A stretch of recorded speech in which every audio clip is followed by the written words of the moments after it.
I've spoken about asexuality because it's not widely understood in our current model, despite how simple or even vacant its properties are. In my experience, there's a subset that I think deserves putting into words, basically called reciprosexuality or recipromanticism. It's odd that we define all these experiences and our overall character as sexual. That's just an incidental bit of it. Still, I'll stick to the first word for this video, so I don't have to pretend to understand what romance is. Subsets of human characteristic definition are not necessarily shapes within shapes. The way it's a subset is by grade of understanding. If you know someone who's asexual, who's had partners of various genders, among a grander community they might be considered gay because of the relationship they're in. By someone who doesn't fully understand bisexuality or asexuality, they might be considered bisexual because of the relationships they've had. By someone who doesn't fully understand asexuality, there's the people who think bisexuality means two, who might call them pan. Their grandma probably thinks they're straight. And as much as these are misunderstandings up close, they're lenses of understanding that work from a distance. Up close, real intimate, it's reasonable to understand me as reciprosexual. So, my self-definition. I think in the context of intimate relationships,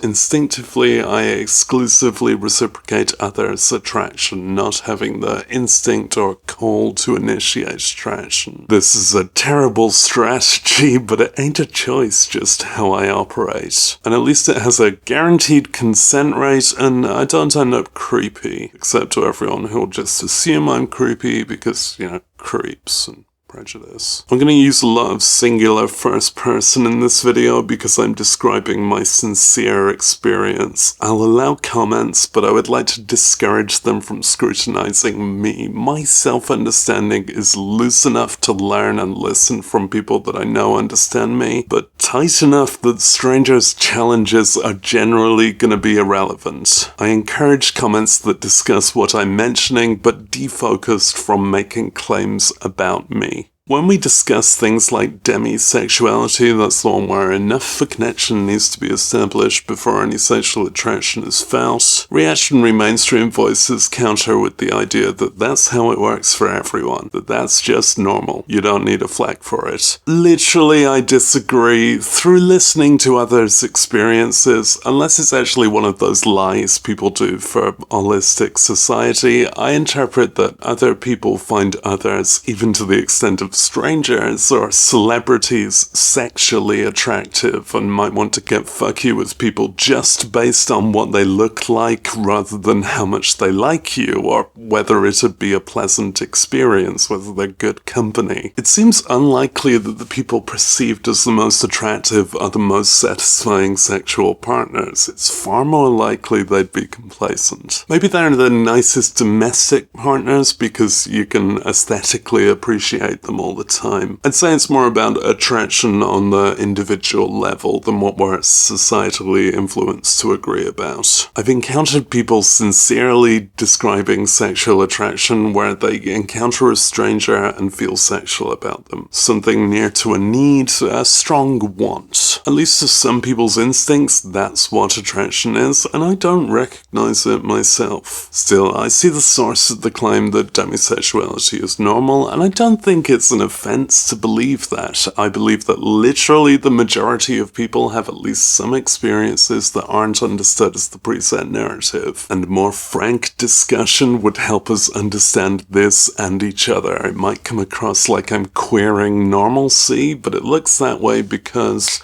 queerness is normal. Within our current model, it's aberrant or at least anomalous, but it describes instincts that are widely relatable and is directly true of the identity of a significant number of people. One very relevant semiotic definition of what's queer is what we've long been discouraged from recognizing and understanding in ourselves. I've experienced intimate and sexual relationships a bit, and the prevailing pattern of this interaction involves somebody I'm already close with expressing their attraction to me at a point of sheer frustration at me not picking up any hints or initiating anything, things that wouldn't occur to me and I don't need. As a cute teenhood example, a friend made a big art piece for me with a simple hidden message confessing their attraction like they're an anime character. And I'm pretty good at puzzles, but I had to be cued into it because I wasn't looking for one. I just appreciated the platonic kindness that was the main gist of the act. I embraced and reciprocated their attraction, and it was a well-functioning relationship until it couldn't be that anymore. Other examples, grown-up examples of that for me, are just more about direct statements, something I either wouldn't have guessed without the statement, or wouldn't have acted on. I'm way too autistic for hints. Even if I manage to interpret something, I'm not going to cash in on interpretation as if it's the same thing as fact. Just state it. I think these people might wonder if I was already attracted to them and lacked the bravery to initiate, and I acknowledge that this might be subconsciously true. Of course I'm attracted to my friends. If not, then I'd prefer not to spend time with them. Friendship that you choose is literally attraction from the start. It's affinity and empathy. It's coming together because of what you like about each other, which is what magnets do. It's attraction. I don't deny the possibility that I was encountering subconscious attraction in these instances, but it's not how it feels to me. At any given point in an intimate connection, I genuinely appreciate the connection we have and don't necessarily need more from it. It's not an escalator. You choose the steps you take together. So that's a valid interpretation if you'd rather not listen to my actual experience and insist on preset models of understanding. Maybe you can interpret that I do feel attraction and I don't process it. There's lots of things about autistic experiences of alleged emotions and how we don't process it correctly, because even within yourself you have to apparently follow rules someone else has made up. I think the salient version of this is just a kind of feedback loop of attraction, which, yeah, may be an escalator in ways, because I'm only aware of and can only fathom cases of experiencing attraction where, though I do say so myself, I have reason to believe the person in question was attracted to me. So my potential subconscious attraction was a response to their potential subconscious attraction, which means I actually interpreted a hint. It's a haughty claim, but the cases I can retrospectively think of are the aforementioned,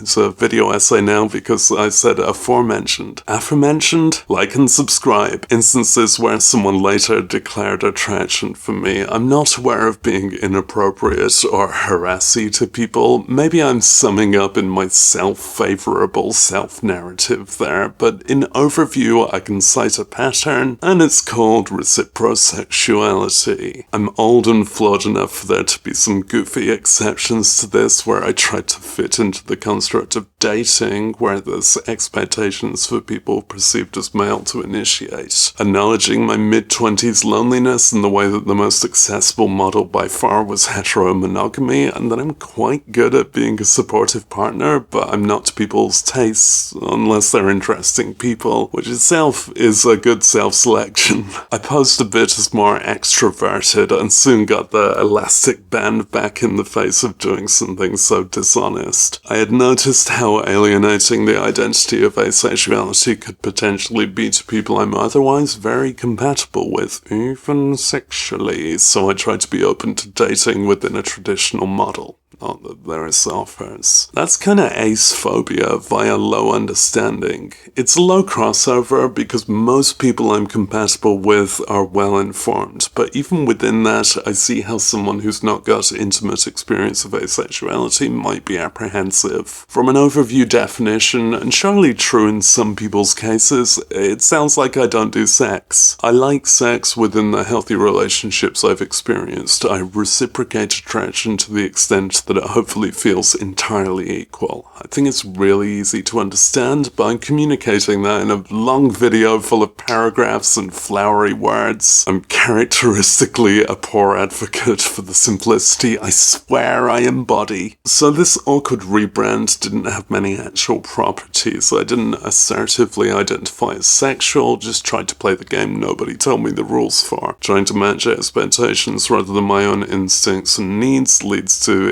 embarrassing farce, but I'm not aware of having mistreated anyone. The idea that someone considers me attractive is kind of exciting. It's rare and welcoming, an improv prompt to say yes and to. Even the mention of interpreted expectations there could show potential jumps to conclusions, me trying to navigate things that were never even communicated or present. A vibe that there are some very ugly examples of regarding sexual consent. In my case, this could demonstrate some hubris, betraying the loyalty to actually verbally communicated information. Overall, it's a damp squib trying to be understood in a mainstream model that doesn't actually address me. I wish we understood others on a case-by-case basis with all the evidence present, rather than models like gender that we cast as the binary defaults that each individual might be slightly distinguishable from. We're sadly in a dating app-defined era, and it's an ugly caste system. It may work for many, it very slightly worked for me socially, but its anxiety, harm, and profit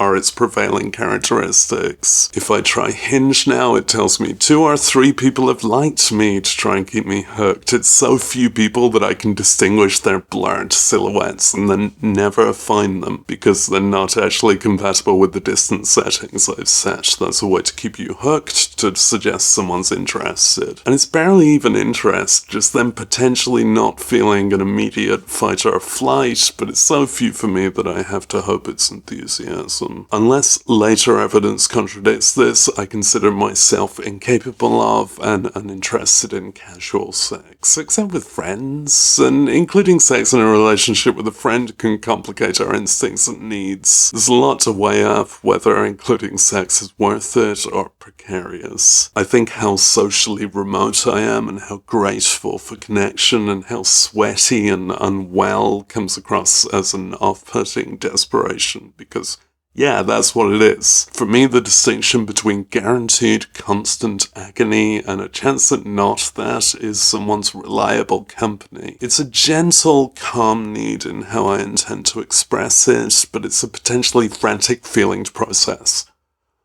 I think my outlook and self-understanding regarding reciprosexuality skirts close to being an attempt at diplomatic immunity, as if my conduct is blank, valueless, and secondary, doing exactly what is requested and not adding fresh complications, so I'm never to blame for anything. I don't compute that as a motive in myself, but I check myself for this assumption of innocence therein, and I'm sure people who know me can attribute actual choices and actions to me in a way that just feel like blank logical cooperation and immediate mechanical consequence to my instinct, as if a DOS prompt processing a command. Maybe I shouldn't compare myself to a DOS prompt. The shape of this self-understanding also leaves room for me to wonder what I actually want in intimate company. This isn't something I often consider because I cast myself the position of accepting others rather than recognizing that I have wants. Because I barely have wants. In some contexts, I could consider it reasonable to claim that I don't have wants. Really thinking it through, I want comfort and calm, kind understanding, love and trust. They feel idealistically inherent to all communication, so they barely register as wants. It's grotesque when people look at other people and give them a rating out of 10 regarding how attractive they are. It's objectifying and it quells a more faceted understanding. This isn't what base 10 was made for. In the simplest cases, they're measuring how close someone is to some ideal, generally a binary gendered ideal where there's maybe an ideal man and maybe an ideal woman, and they're inherently very different. People in this context are often judged in physical attributes that don't correlate with how a relationship or sexual experience with this person would feel. I've got enough feedback to be confident that I'm contextually satisfying as a partner if what the person wants is me. That's all you're measuring off. In meanness, I've always been a 10. I'm almost an 11. And sexual relationships barely involve how hot someone apparently is. They're not even much about how sexually talented someone is. It's about the relationship you develop together. If you can cite someone who's bad at sex in your experience, it's likely enough they consider you to be bad at sex similarly, because the connection wasn't honed. Your relationship was bad at sex. I'm resistant to the idea of us having a type regarding what we consider attractive, even to the extent of monosexualities in which we claim our type is the grand, imprecise categories of women and men. I think the connections we make are nearly impossible to forecast, and defining a type is a good way to blind yourself to opportunity for connection that might feel outside of it. The depth to which we should have a type should be whimsically descriptive, acknowledging its problematic, potentially objectifying nature, rather than prescriptive. When trying to fathom whether I have a type, I soon flit to instead caricaturing those who are attracted to me because that's the people I've been attracted to in response. Or maybe I just describe my friends, because of course I'm compatible with people I enjoy to interact with. I think my experience of intimacy shows patterns and similarities among the connections and conduct, obviously from my side, but from theirs too. I can narrow down some subjectively pleasant aesthetic traits of humans. I think dark eyes and long hair are nice, but even that feels to me to be needless objectification when one of the aspects is not a choice, and honestly, they are just kind of the inverse of triggers for me.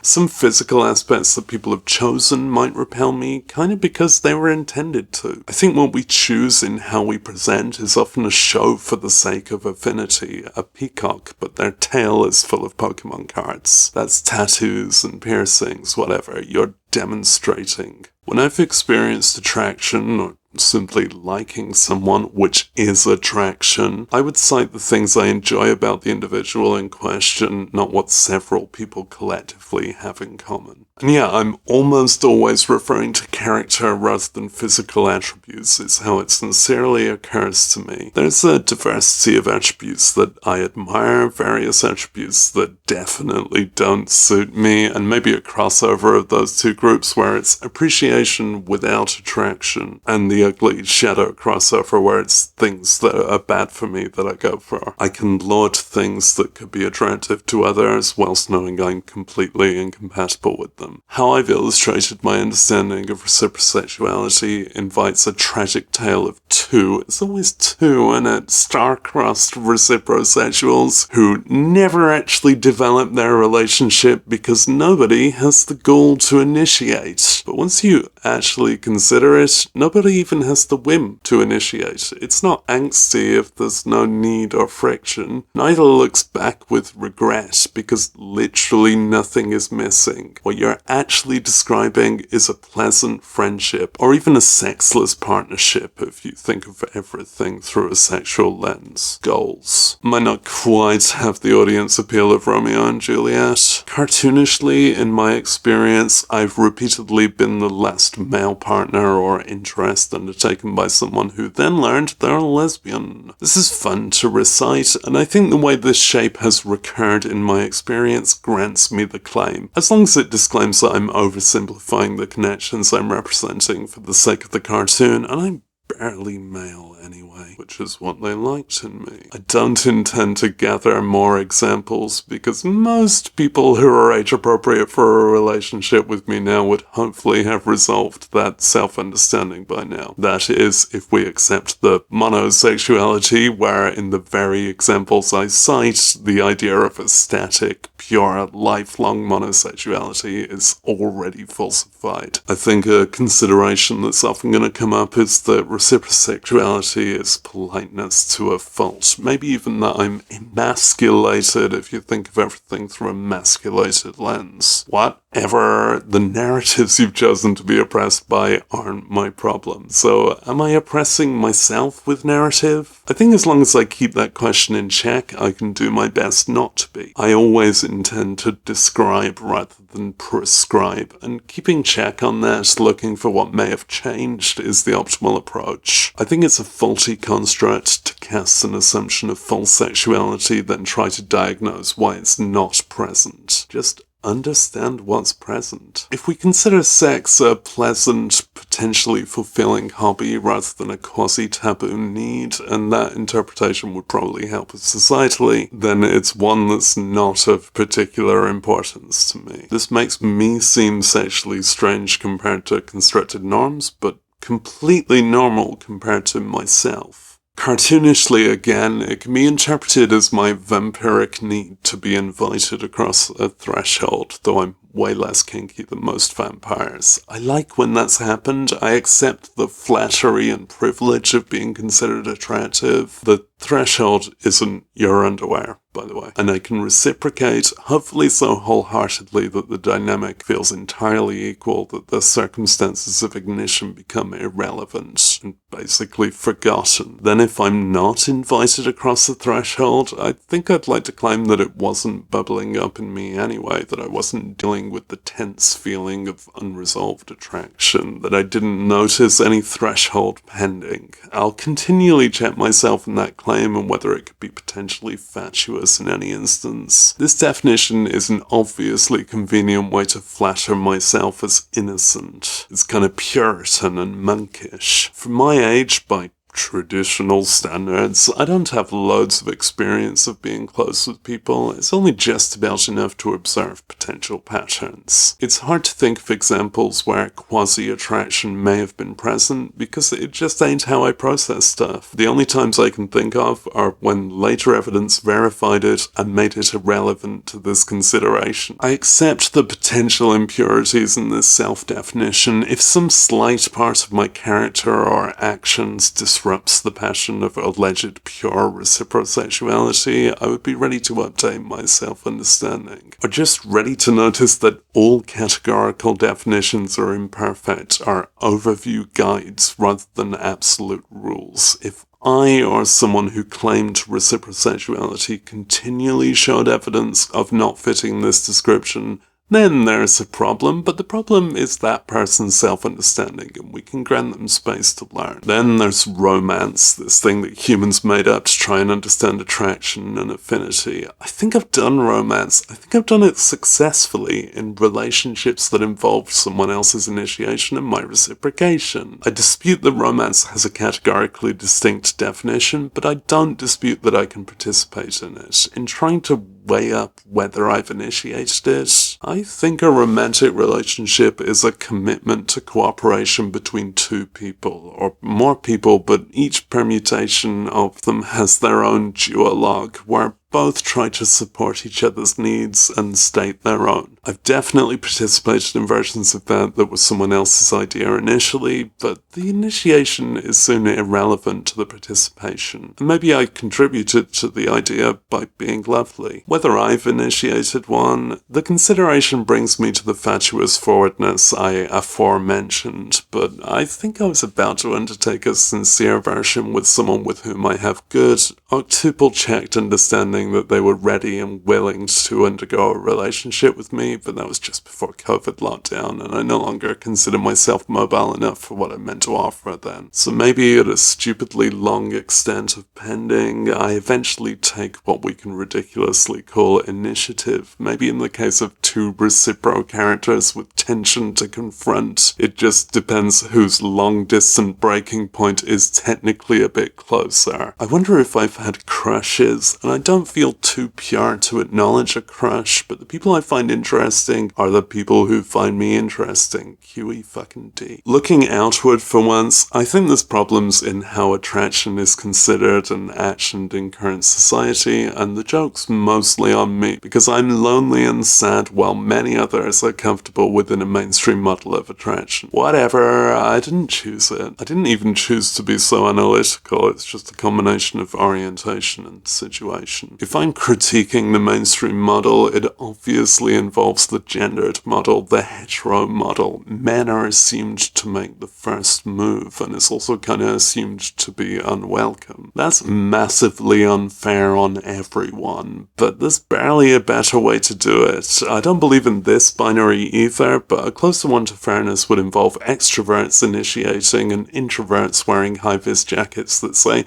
"I'm scared, but you can approach me." But if those those two were the binary, what about the introvert homosexuals? There's ways in which extroverts and introverts are obviously suited to company of the same ilk. In this silly, simplified world I've just invented, and it's not much sillier than saying your genitalia are introverted or extroverted. Maybe the extroverts can always be trying initiating, and it's just about not being embarrassed when it's unwelcome if it wasn't unfair, but introverts wouldn't know how to initiate. I think that does describe the real world a bit. Does that make introversion a gene that'll die off when the fittest survive if you think of everyone as a potential reproducer? They've sure lasted this long. Maybe genes aren't all that definitive. Maybe they squeak by fucking enough extroverts. Maybe sociology is a study of our interactions rather than our biology. I'll obviously speak up for the viability of befriending introverts. They can be awesome when they have time for you. Much less exhausting.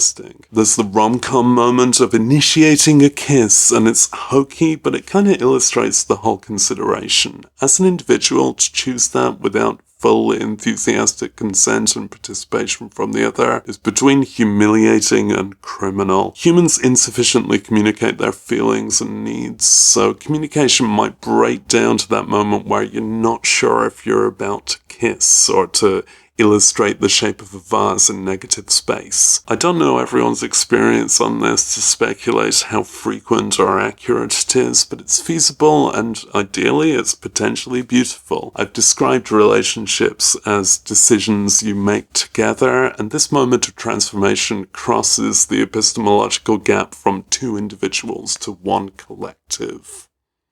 Those are their tongues. A dodgy collective that's definitely formed of two individuals and will still need plenty of interoception within itself, but still, ideally, a collective. What I believe is overrepresented in film narratives is quite how frequently this happens smoothly and wordlessly, perfectly, without an individual initiator. Makes more sense to ask consent to kiss. If only our language could navigate this without creepiness, without the upset of rejection. I'll mull it over. I'll let you know in a week. Get your chapstick. Dating apps try to smooth out the odd wilderness of dating, requiring mutual interest, setting rules that only women can initiate or whatever, but even then, no matter what we adjust, we have to navigate a power dynamic. It's healthy to navigate the power dynamics we have when forming relationships. To my instincts, it's healthiest to smooth them out, but I know some of you are into dominating and whatnot.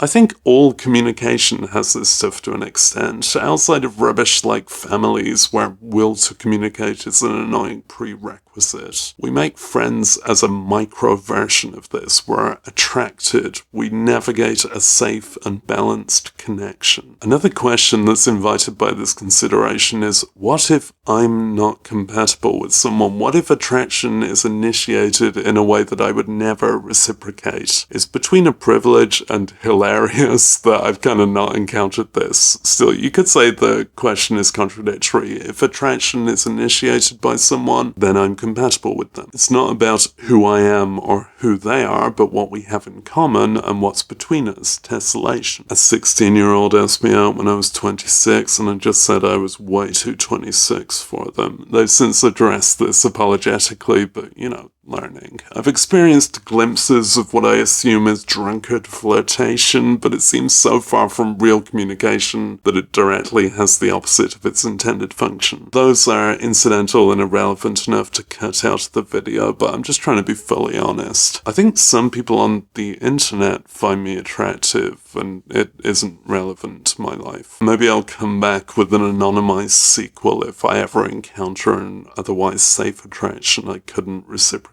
But really, anyone who understands me well enough to experience attraction is probably compatible. I recognize the gargantuan privilege of that attraction isn't a thing I fend off. To fathom the concept of someone I'd reject just seems narratively near impossible, or it would be on the grounds because of issues that make me consider them potentially unsafe for capital R relationships, not just with me, but in general. It feels odd to devote so much analysis to what's an incidental, occasional part of my life, but across humanity, we really value and identify with and by human attraction, often specifically sexual, and I expect that my experience can resonate with at least some. Or maybe resonate a lot with some, and a little bit with everyone, because that's often how experience works. When you read the story of someone's life, you're strengthened by what you have in common with them, and informed by how you differ. And both blend together into just understanding. Let what I've described to be descriptive, confident but open to change, and a product of the language of our times. Let all social definitions be that. It's only meaning. Everyone's normal as long as they're sincere. Communicating our experiences is all progress toward understanding and tolerance. If you liked this video, thanks for inviting me across the threshold.